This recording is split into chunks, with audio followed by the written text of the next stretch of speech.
legislation, and I look forward to seeing that happen. Speaker. Call Jonathan Young. Mr. Speaker, I am sure that when members or representatives of the South Taranaki District Council come to a select committee and present, that the committee will be very impressed with their acumen, their understanding and their professionalism as they present this situation and this case. Mr. Speaker, I do think that there's a number of issues that do need to be clarified that have been raised by the members on the other side of the House in their speeches. One of them is around this whole issue of water ownership.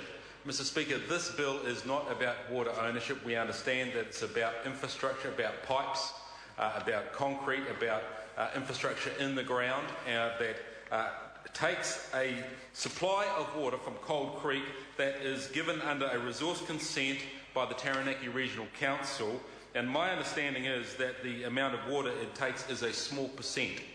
And so there is obviously huge quantities of water available to the residents of Taranaki, but there are times, obviously, as Chester Burrows has mentioned, when Opunaki do rely upon some assistance due to silting of their water supply.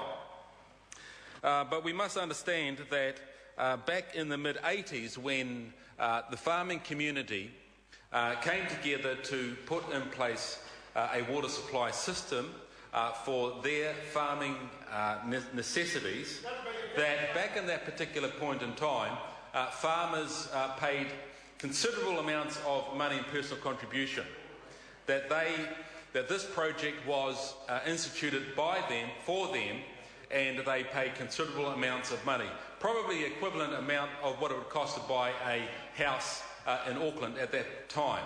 And so the contribution, the investment, the commitment of this community to this scheme from the very outset has been tremendously high. Sorry to interrupt the honourable member. The time has come for me to leave the chair.